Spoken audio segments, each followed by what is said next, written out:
Welcome back everybody to Cardboard Currencies. Today we have a deck tech with Torens, Fist of the Angels. Now we pulled a couple of these in a couple of the box openings that I've done, so if you haven't seen that, go watch that after this one of course. But today's build is going to actually be a two-parter. This one's a budget build. I was actually able to build it under $60, so a really great price.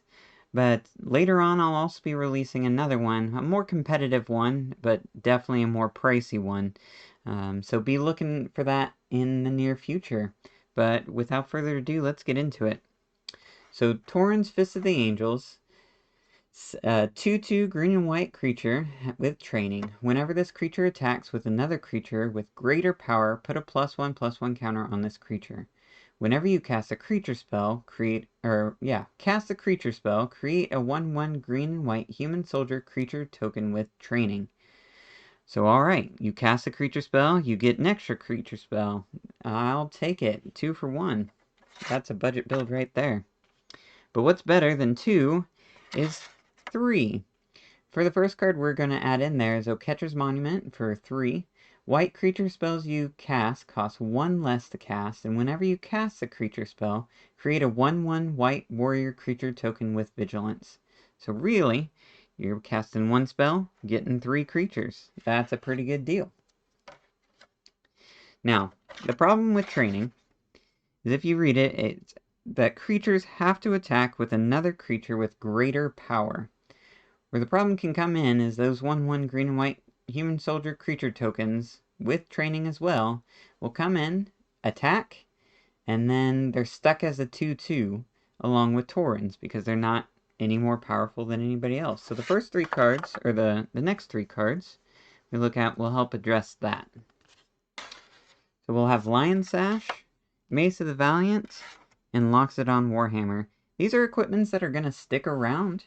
So you're able to attach it to Tauren, you're able to attach it to the tokens, and kind of switch them off back and forth so that they can train the other people. Lion Sash says, pay 1 white, exile target card from a graveyard. If it was a permanent card, put a 1/1 counter on Lion Sash. Equipped creature gets a +1/+1 for each +1/+1 counter on Lion Sash. So really, it can be a creature all of its own, or it can be an equipment to attach and make others powerful. Mace of the Valiant says equipped creature gets +1/+1 for each charge counter on Mace of the Valiant and has vigilance. Whenever a creature enters the battlefield under your control, put a charge counter on Mace of the Valiant. So really, when this comes in and you cast a creature spell, the first one comes in, and then Torens procs, and now you get another +1/+1. So really, you're getting 2 every time you cast a creature. Loxodon Warhammer gives equipped creature gets +3/+0 and has trample and lifelink with equip 3. Lifelink and trample definitely comes in handy, but that +3 gives them a higher power so that they're able to train everybody else. Now we don't need a lot of equipments. What we need is a lot of creatures. And the first thing to do when you're playing in green, of course, is ramp, right? So the first 3 creatures that we've got going on would be Diligent Farmhand, Sakura Tribe Elder, and Oresco's Explorer. All of these kind of ramp us in different ways. Diligent Farmhand, you pay 1 and a green and sacrifice him to search your library for a basic land. That second ability doesn't really affect us because we're not playing with Muscle Burst. Sakura Tribe Elder says sacrifice Sakura Tribe Elder, search your library for a basic land, put that card into the battlefield tapped. And Oresco's Explorer says when Oresco's Explorer enters the battlefield, search your library for up to X Plains card, where X is the number of players who control more lands than you. Reveal those cards, put them in your hand, then shuffle your library. Now, not necessarily ramp per se with Oresco's Explorer, but at least you're getting stuff into your hand that you're able to make those land drops. Okay, I think we got that figured out. Having some camera issues there. Alright. So the next 3 cards would be Neverwinter Dryad, Springbloom Druid, and Burnished Heart. Neverwinter Dryad says pay 2, sacrifice Neverwinter Dryad, search your library for a basic forest card, put it on the battlefield tapped, then shuffle. Spring Bloom Druid says when it enters the battlefield, you may sacrifice a land. If you do, search your library for up to 2 basic land cards, put them on the battlefield tapped, then shuffle your library. And finally, Burnished Heart says pay 3, sacrifice Burnished Heart. Search your library for up to 2 basic land cards, put them onto the battlefield tapped, then shuffle your library. Some perfect ramp there. But lastly, to add in there, is Interlude. When it enters the battlefield, put 2 1/1 counters on it. Pay 1 and a green, remove a 1/1 counter from Interlude. Target player searches their library for a basic land card, puts it on the battlefield tapped, then shuffles their library. So some great ramp there, especially with the 1/1s, because here coming soon, we'll be talking about getting more and more 1/1 counters on creatures. But before we do that, we need to talk a little bit more about possible rampage. So first off, Land War Elves, Friendorn Elves, and Paradise Druid all basically do the same thing. You tap, add green, but with Paradise Druid, it has hexproof as long as it's untapped, and you can pick green or white in these cases. On top of that, you have Avacyn Pilgrim, which taps and adds white to your mana pool. Elvish Mystic, tap and add green to your mana pool. And finally, Incubation Druid. Add 1 mana of any type that a land you control could produce. If Incubation Druid has a +1/+1 counter on it, add 3 mana of that type instead. With an Adapt 3, but likely not going to use it. Now, when it comes to getting those 1/1 counters onto creatures, some must-haves are these two here. Renata, Called to the Hunt, and Conclave Mentor. Renata, Called to the Hunt says, Renata's power is equal to your devotion to green. Each other creature you control enters the battlefield with an additional +1/+1 counter on it. So now all our creatures are coming in with +1/+1 counters already on them. And Conclave Mentor says if 1 or more 1/1 counters would be put on a creature you control, that many plus 1 more 1/1 counter are put on that creature instead. Plus, when it dies, you gain life equal to its power. So some excellent must-haves, along with the next 3 here. Loyal Guardian, Khazar Ruthless Stalker, and Forgotten Ancient. With Loyal Guardian, he has Trample plus Lieutenant. At the beginning of combat on your turn, if you control your commander, put a +1/+1 counter on each creature you control. All of them. Great. Khazar Ruthless Stalker says, whenever a creature you control deals combat damage to a player, put a +1/+1 counter on that creature. Now, hopefully, we will be attacking with all of these creatures, so when we do, and we deal combat damage with unblocked creatures, they get even more 1/1 counters. Finally, Forgotten Ancient says, whenever a player casts a spell, you may put a 1/1 counter on Forgotten Ancient. At the beginning of your upkeep, you may move any number of 1/1 counters from Forgotten Ancient onto other creatures. Now mind, it says whenever a player casts a spell. That includes your spells as well as other people's, so this will be getting big quick. Now our last 3, Luminarch Aspirant, Champion of the Parish, and Evolution Sage. Luminarch Aspirant says, at the beginning of combat on your turn, put a +1/+1 counter on target creature you control. This will help us break those ties and be able to keep training with Torens and those creatures that he creates. Champion of the Parish says, whenever another human enters the battlefield under your control, put a +1/+1 counter on Champion of the Parish. Now there are a lot of humans in here, on top of all the humans that you'll be making out of Tauren's special ability. So a lot of 1/1 counters will be getting put on Champion at the Parish. And lastly, Evolution Sage. Whenever a land enters the battlefield under your control, proliferate. So you get to add more and more 1/1 counters onto all of your creatures that already have them. Now, continuing the trend with creatures and 1/1 counters, how could you go wrong with anything else but Hydras? Wildwood Scourge, Hooded Hydra, and Mana Gorger Hydra to start with are great additions. Wildwood Scourge says that it enters the battlefield with X +1/+1 counters. Whenever one or more 1/1 counters are put on another non-Hydra creature you control, put a 1/1 counter on Wildwood Scourge. That is going to be stacking up a lot of 1/1 counters.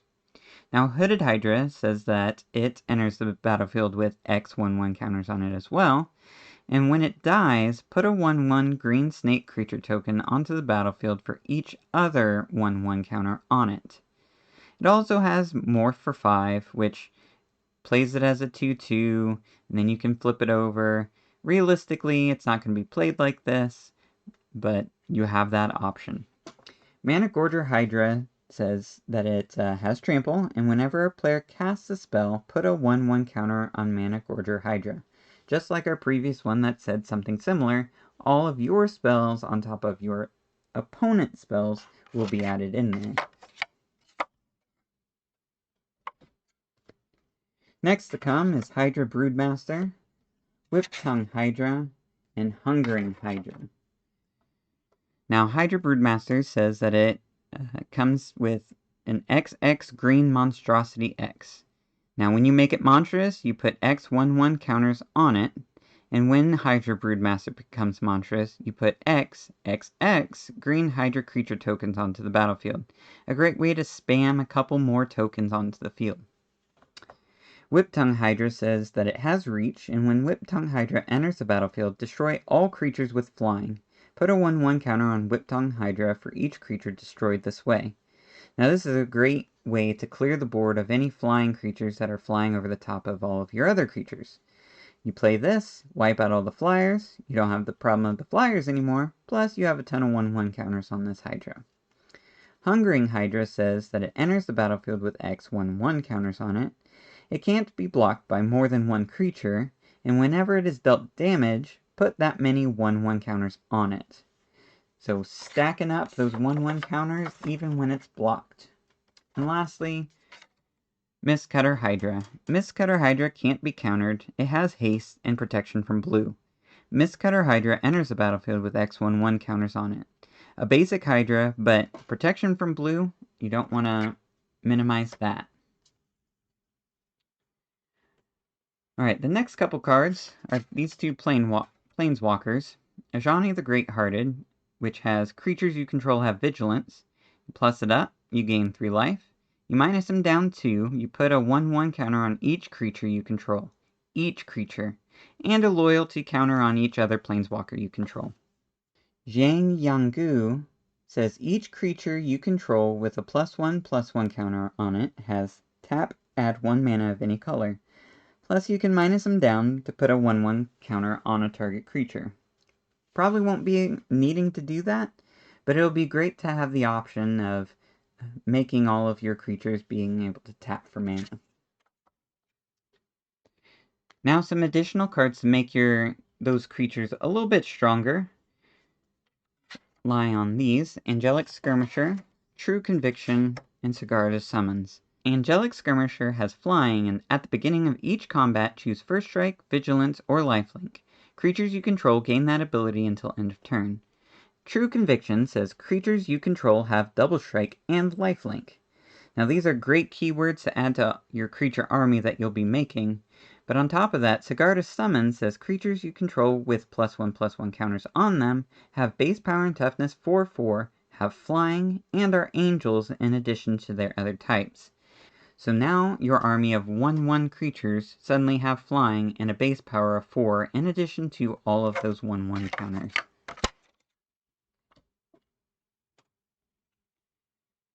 Making it even better would be Bow of Nylea. Attacking creatures you control have Death Touch. In addition to that, you can pay 1 and a green, tap and choose 1. You can put a 1/1 counter on target creatures, or have it deal 2 damage to a target creature with flying, or you gain 3 life, or put up to 4 target cards from your graveyard on the bottom of your library in any order. This offers a lot of versatility, and it makes people not want to block your attacking creatures. Now lastly are a couple anthems: Intangible Virtue, Always Watching, and Valorant Akros. Intangible Virtue says creature tokens you control get +1/+1 and have Vigilance. Always Watching is kind of the same, but for non-tokens. Non-token creatures you control get +1/+1 and have vigilance. Depending on where you're at, it depends on which one you're going to want. But having that keyword vigilance plus the +1/+1 is going to be great. And lastly, Valor in Akros says, whenever a creature enters the battlefield under your control, creatures you control get +1/+1 until end of turn. Imagine casting one spell, one creature, getting 3 creatures come in off of it, adding +1/+1 each time, and still being able to cast more spells to make more powerful armies for that turn. Great additions. Now let's talk about finishers. We have Tuskguard Captain, Abzan Falconer, and End-Raze Forerunners. Now, Tuskguard Captain and Abzan Falconer are pretty similar. They both have Outlast. You can tap them, pay 1, tap them, put them a 1/1 counter on it. But Tuskguard Captain says each creature you control with a +1/+1 counter on it has Trample, while Abzan Falconer says that each creature you control with a +1/+1 counter on it has Flying. Lastly, End-Raze Runner has Vigilance, Trample, and Haste, and when it enters the battlefield, other creatures you control get +2/+2, and gain Vigilance and Trample until end of turn. With a big army and you're able to slam these down at the last turn, you'll be able to pump up your creatures, send them over blockers, or just plow through them with Trample. Now, some helping cards along the way would be these two, Path of Discovery and Felidar Retreat. Path of Discovery says whenever a creature enters the battlefield under your control, it explores. You reveal the top card of your library, put that card into your hand if it's a land. Otherwise, put a 1/1 counter on that creature, then put the card back or put it in your graveyard. So regardless, when you cast one spell, you get 2 creatures, you get to explore twice, you get to look at the top card. If it's a land, put it in your hand. Otherwise, you put it a 1/1 counter on there. Then you get to decide what you want to do with it.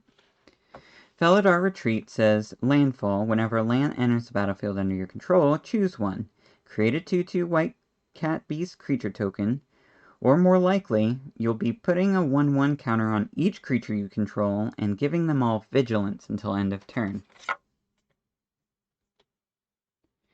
Now with casting all of these creatures and stuff, a big weakness that you're going to have is keeping your hand full enough to be able to cast them all. So to combat that, we have Lifecrafter's Bestiary, Mentor of the Meek, and Welcoming Vampire. Lifecrafter's Bestiary says, at the beginning of your upkeep, scry 1. Whenever you cast a creature spell, you may pay green, and if you do, draw a card. Mentor of the Meek says, whenever another creature with power 2 or less enters the battlefield under your control, you may pay 1. If you do, draw a card. And Welcoming Vampire says, whenever one or more other creatures with power 2 or less enters the battlefield under your control, draw a card. However, this ability only triggers once each turn.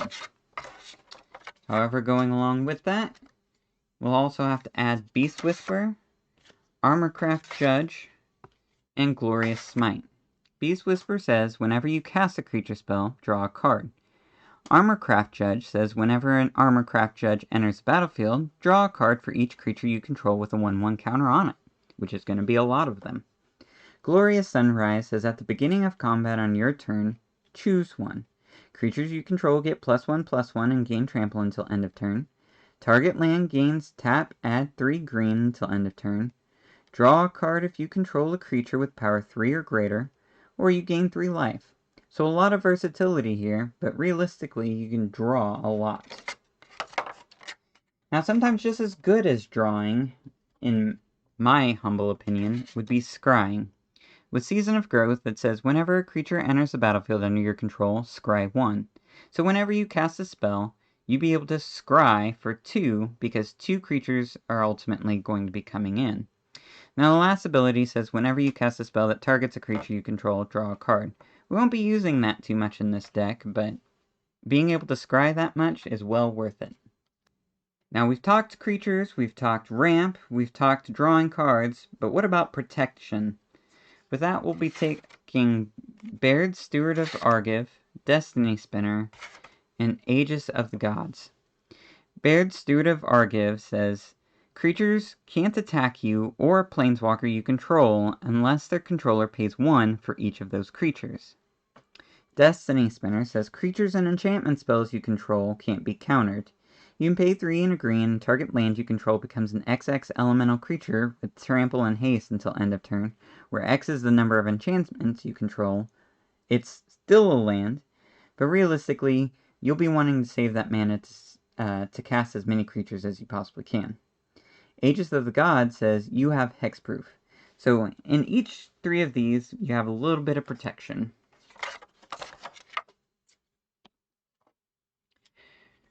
Now further talking about protection, look at Eerie Interlude and Broken Bond. Eerie Interlude says exile any number of target creatures you control.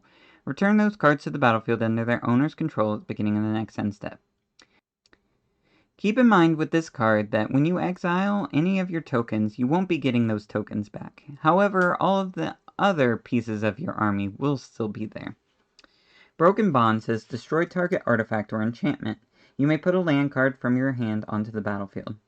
This is a little bit of targeted removal for any artifacts or enchantments that have locked you down.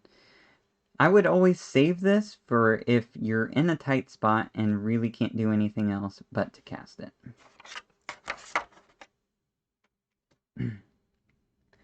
Lastly, we put these 3 board wipes down. Citywide Bust, Hour of Reckoning, and Dusk to Dawn. Citywide Bust says, destroy all creatures with toughness 4 or greater. This might hit you, it might not, depending on what your board state is, but destroying all the creatures with toughness 4 or greater will ensure that you're able to get through at some point. Hour of Reckoning has Convoke, but it also says destroy all non-token creatures. So all of your creatures will be gone, but so would everybody else's creatures, but your tokens would still be there. Dusk Till Dawn says destroy all creatures with power 3 or greater. Dawn part of the spell has Aftermath. Cast the spell only from your graveyard, then exile it. Return all creature cards with power 2 or less from your graveyard to your hand. That will be most of the creatures that are in this deck, so you will be returning a lot of what is in your graveyard. Now 2 cards remain before we talk about lands, and that would be, first, Search for Glory. Search for Glory says, search your library for a snow permanent card, a legendary card, or a saga card. Reveal it, put it into your hand, then shuffle your library. You gain 1 life for each snow spent to cast this spell. Now there are a couple of legendary things that are in this deck. Legendary Planewalkers, a legendary artifact, but realistically you're going to be searching for 1 card in particular. And that would be the last card. Throne of the God Pharaohs. It has, at the beginning of your end step, each opponent loses life equal to the number of tapped creatures you control. You're going to have a lot of creatures. You're going to be attacking with a lot of creatures. Why not spread that hurt to every other player that you're against? That is why this one's the top pick of the deck, and this is a must-have to include. Now again, I don't really include lands in my deck techs, and there's a number of reasons why. A lot of it has to do with an individual's budget. If they're able to spend a lot of money, they'll be able to get a lot of really good lands that come in untapped, that have multicolors that you're able to use for a number of reasons or causes. Now, because everybody's budget's varied, it's hard to say what lands should be included. You could go basic lands for all intents and purpose, but it all depends on the individual. Now in the upcoming deck tech, where I kind of break the budget a little bit, we'll talk about lands because that'll be a format where we can talk about what's competitive and what lands would work well in the deck. However, there'll be a couple of changes in there, so those lands might not really fit in this one. If you want any more clarification, let me know in the comment section. Have any cards that you would add?